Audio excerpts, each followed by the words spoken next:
मित्रों नमस्कार। आप हैं बसंत गुरु जी के साथ लाइफ लेसन में आपका स्वागत। जीवन में हम बेहतरी करने के लिए हम कई बार ऐसे चीज़ को नेगलेक्ट कर देते हैं, इग्नोर कर देते हैं, उसके तरफ ध्यान ही नहीं देते कि इससे हमारे जीवन का कितना क्षति हो रहा है। उस क्षति की तरफ हमारा अनुमान ही नहीं जाता। क्या है वो क्षति? बक बक बोलने की स्वभाव। मतलब मसलन आप कम बात करके अपनी बात रख सकते हैं, लेकिन नहीं, आप बहुत बात बोलते रहते हैं, इतना बोलते हैं, अंत में उसका मायने अच्छा होने के बजाय बात बिगड़ जाती है। मित्रों, मेरी बचपना की बात है। मैं बचपना में कम बोलता था। मित्रों को देखा कि काफ़ी बोलते हैं। अब देखा देखी मैं भी सीख गया।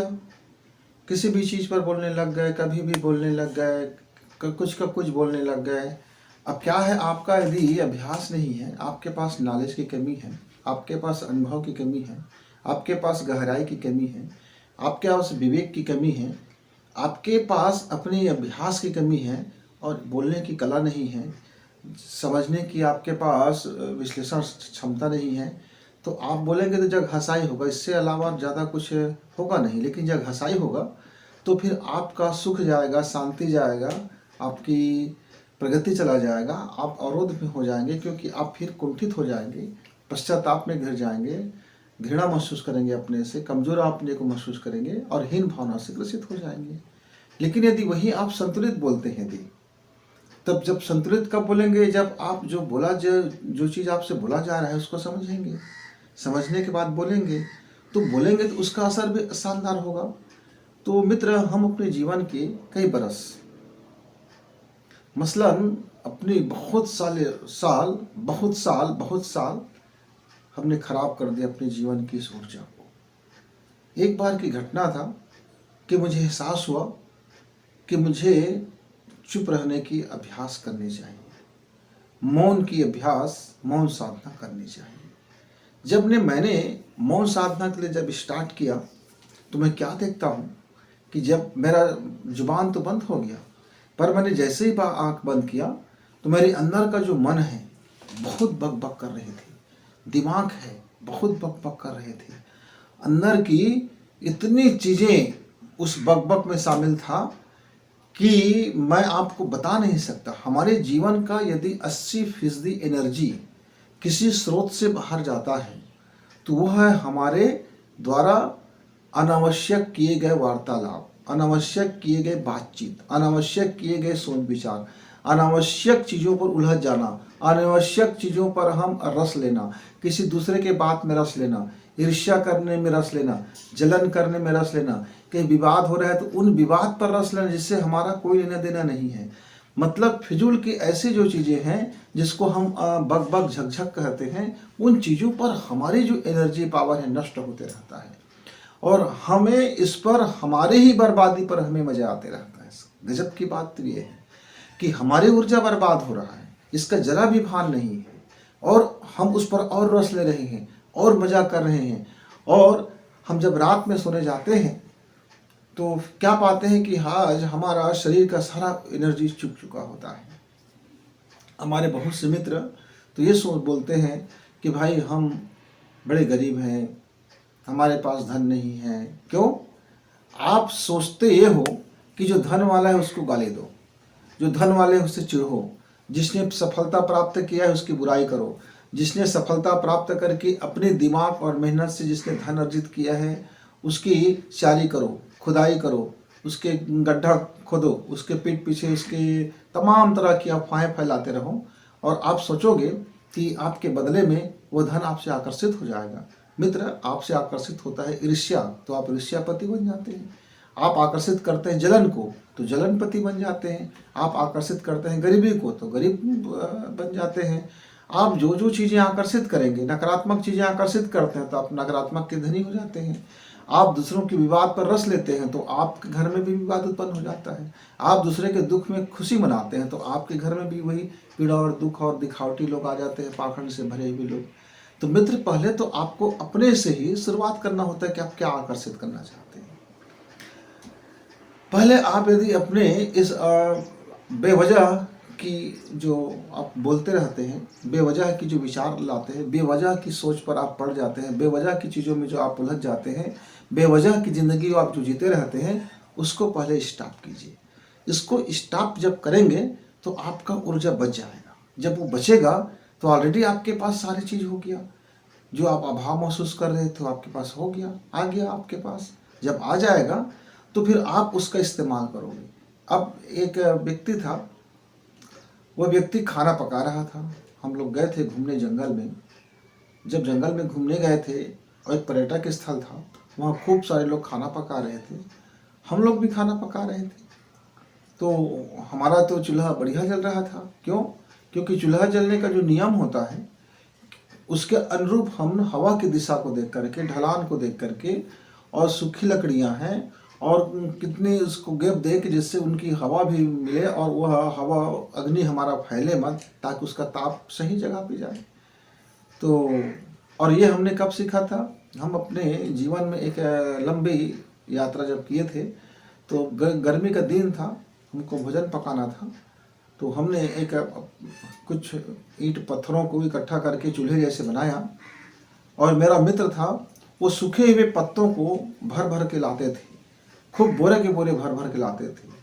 और मेरा जो खिचड़ी बन रहा था वो खिचड़ी के पतीली गर्म तक नहीं हुआ, जबकि ढेर सारे कई बोरा पत्ती खत्म हो गए, कई बोरा सूखे पत्तियां खत्म हो गए, और छोटे छोटे पतले पतले डगाल खत्म हो गए, सारी शाखाएं खत्म हो गया।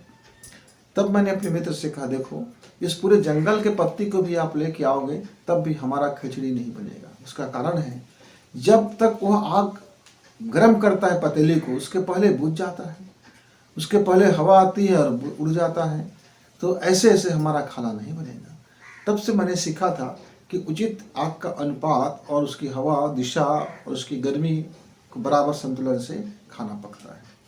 मैं क्या देख रहा था, उस जंगल में एक ऐसी दंपति था, बढ़िया लकड़ी उन्हें डाल रखा था, बड़ी मोटी मोटी लकड़ी थी, खूब आग जल रहा था, लेकिन आग उनका बहुत फैल रहा था। चूल्हे से बहुत चारों दिशाओं में उनकी आग फैल रहा था, हवा के कारण फैल रहा था, और उनकी खाना नहीं पक पा रहा था। और हम लोगों ने तब तक खाना बना करके, अब हम खाना खाना शुरू करते उसके पहले मैंने उनसे कहा कि भाई, आपकी लकड़ियाँ बड़ी अच्छी है, चूल्हे भी बहुत अच्छे हैं, पतीले भी बड़े अच्छे हैं, पर आप, मैं देख रहा हूँ बहुत मशक्क़त हो गई, अभी तक आपका आधा भोजन पका है, सब्जियाँ पक नहीं पा रहे हैं, तो क्या बताएं, बन नहीं पा रहा। तो मैंने कहा, एक काम कीजिए ना, ये जो अनावश्यक छिद्र है, जो बड़ी बड़ी छिद्र है, इसके पीछे में आप पत्थरों का रख दीजिए, ढेला रख दीजिए, छोटे छोटे टुकड़ों को रख दीजिए अगल बगल, जिससे इनकी जो है बड़ी बड़ी छेद जो बंद हो जाएगा और हवा का दबाव आएगा तो ये सीधा अग्नि ऊपर उठेगा और आपका खाना बन जाएगा।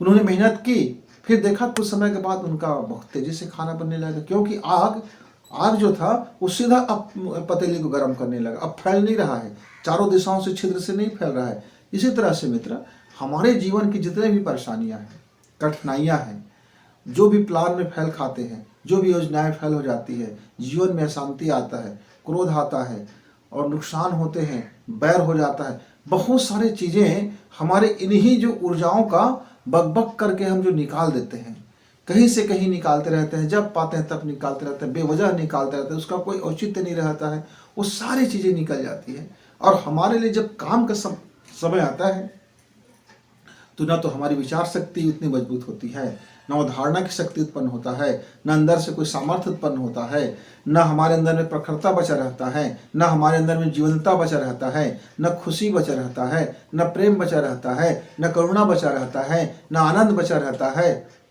सारा चीज़ तो खत्म हो गया है। क्यों? उस व्यक्ति ने विवाद किया, दो व्यक्ति विवाद हो रहे थे, अब आप उसके विवाद में रस लिए, फिर घर में आके आप भी सोचने लगे, अरे यार, मेरे घर के लोग भी क्या ऐसे सोचते होंगे हमारे पेट पीछे, कहीं न कहीं उनके मन में भी ऐसा होता होगा, ऐसा होता होगा, ऐसा। अब आपका अभी बेवजह से आपने बीज बो दिया ना विवाद का, अपने घर में, अपने परिवार में, अपने लोगों के बीच में। अभी आपको पक्का भरोसा था आप पति पत्नी हो, पक्का भरोसा था आपके पार्टनर पर।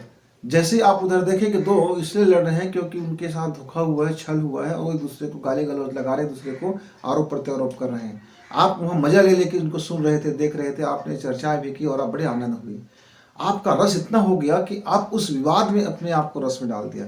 अब रात में सोते समय आपके मन में बात उठ गया, कहीं आपके पार्टनर तो कहीं आपको फिर पीठ पीछे धोखा तो नहीं दे रहे हैं, कहीं अविश्वास तो नहीं हो रहा है, कहीं ऐसा तो नहीं हो रहा है, कहीं वैसे तो नहीं हो रहा है। अब आपने बीज बो दिया मित्र, उधर से लेके आए उधार में और आपने अपने खेत में बीज बो दिया।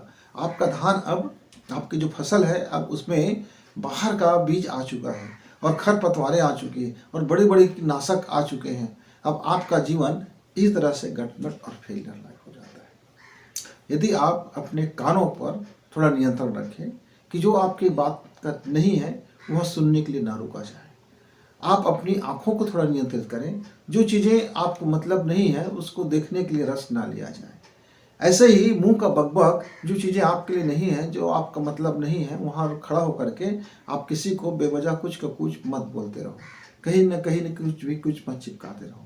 मित्रों, यह मौन साधना आपके जीवन को बहुत बलवती बनाता है।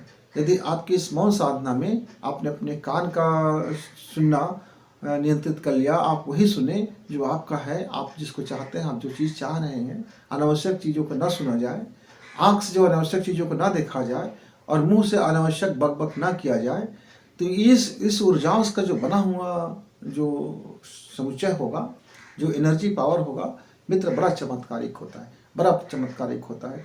जब हम किसी चीज़ को साधना करने के लिए बोलते हैं तो साधना में सबसे पहले चीज़ें अपने इन्हीं दुर्गुणों को, इससे जो ऊर्जा भाग रहा है, जो छितरिया रहा है, जो फैल रहा है, उसको रोकने की सबसे पहले सलाह दी जाती है। एक बंदा था, एक बंदा ने आकर कहा कि गुरुजी, हम इस मंत्र को काफ़ी दिनों से जप कर रहे हैं और बहुत जप कर रहे हैं, हम इतना जप किए, इतना जप किए, इतना जप किए, लेकिन हमें लाभ कुछ भी नहीं हुआ।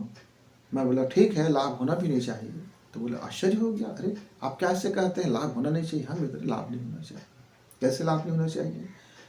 आपने पानी की टंकी में जब आप पानी भरते हैं तो टंकी को आप एक बार देख लेते हैं कि कहाँ कहाँ से छिद्र नहीं है, और आप एक बड़ा पाइप डाल करके टंकी में एक दूसरा पाइप डाल दिया और उस पाइप को बंद करना भूल गए, नलकी लगाना भूल गए। आपने सेट तो किया, पूरा टंकी बेहतरीन सेट किया और आपका 10 HP की मशीन से पानी आना शुरू हो गया।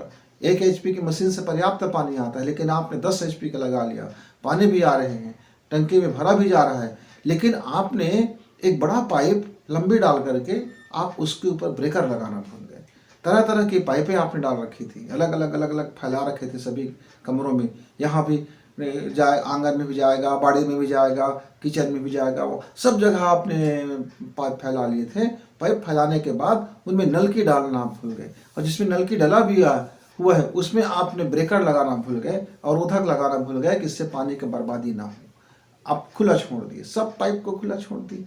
अब आप 10 HP की मशीन से भी पानी डाल रहे हैं तो आपका टंकी खाली के खाली है, क्योंकि आपका तो सारी ऊर्जा, सारी पानी लगातार बह रहा है। मित्रों, ऐसे ही जीवन में हम साधना करते हैं, उपासना करते हैं, प्रभु स्मरण करते हैं, प्रार्थना करते हैं, कल्याण का काम करते हैं और भलाई का काम करते हैं, तरह तरह की अनुष्ठान करते हैं, उपासना करते हैं और साथ में स्वाध्याय भी करते हैं, अच्छे विचार भी रखते हैं, शानदार विचार भी रखते हैं, लोगों को दान भी करते हैं, दक्षिणा भी करते हैं, लेकिन जीवन में पीड़ा दुख बना ही रह जाता है, जीवन में असफलताएं बनी ही रह जाती है, जीवन में तकलीफें आती ही रहती है, जो जीवन की तकलीफें कम होने का नाम नहीं लेता।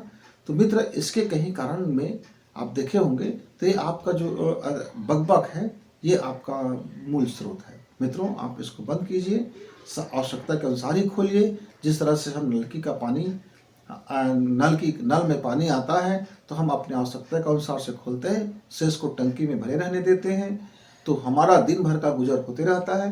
पानी दिन भर चले ना चले, 1 घंटा पानी आ गया, हम टंकी में डाल दिए, टंकी भरा हुआ है, अब टंकी के पानी को हम हिसाब से इस्तेमाल कर रहे हैं। मित्रों, ईश्वर ने हमें हमारी टंकी फुल करके भेजा था। ऊर्जा की टंकी एक बार भरे जाती है, ईश्वर एक बार के लिए हमारी टंकी भर दिया था, क्योंकि अब दोबारा जब टंकी भरवाना होगा तो हमको यह देह त्याग करना होगा। और फिर हमको नए टंकी में जाना होगा। तो फिर नया टंकी का फिर ऊर्जा भरेगा। तो आपको ईश्वर ने एक बार टंकी फुल करके भेज दिया था, एक बार आपके सिलेंडर फुल कर दी गई थी, एक बार आपकी टंकी हौज जो आपकी पात्रता है उसके अनुरूप उन्होंने भर दिया था। अब जिम्मेदारी अब आपकी ये बनती है कि आप उसका इस्तेमाल कैसे कर रहे हैं, बर्बाद कर रहे हैं कि आवश्यकता के अनुरूप कर रहे हैं। आप आवश्यकता के अनुरूप करेंगे तो ज़्यादा लंबा समय तक चलेगा, और आप बर्बाद करेंगे तो जल्दी से जल्दी समाप्त हो जाएगा। बस छोटी सी बात है, यदि समझ में आ जाए तो जीवन में मज़ा आ जाए। तो मित्रों, खुशी मिलेगी, शांति भी मिलेगा, आनंद भी मिलेगा, प्रेम भी मिलेगा, जीवन में समृद्धि भी आएंगे, आप मोक्ष भी होंगे, मुक्त भी होंगे और बेहतरीन जीवन जिएंगे। बस ये है कि आप अपने आँख की बकबक, कान की बकबक, मन की बकबक और मुंह की बकबक को जरा कंट्रोल करें और सही जगह नियोजित करें, उचित मात्रा में नियोजित करें और वही करें जो आपके लिए आवश्यक है। फिर किसी विषय पर मिलेंगे मित्र, तब तक नमस्कार, थैंक यू, धन्यवाद।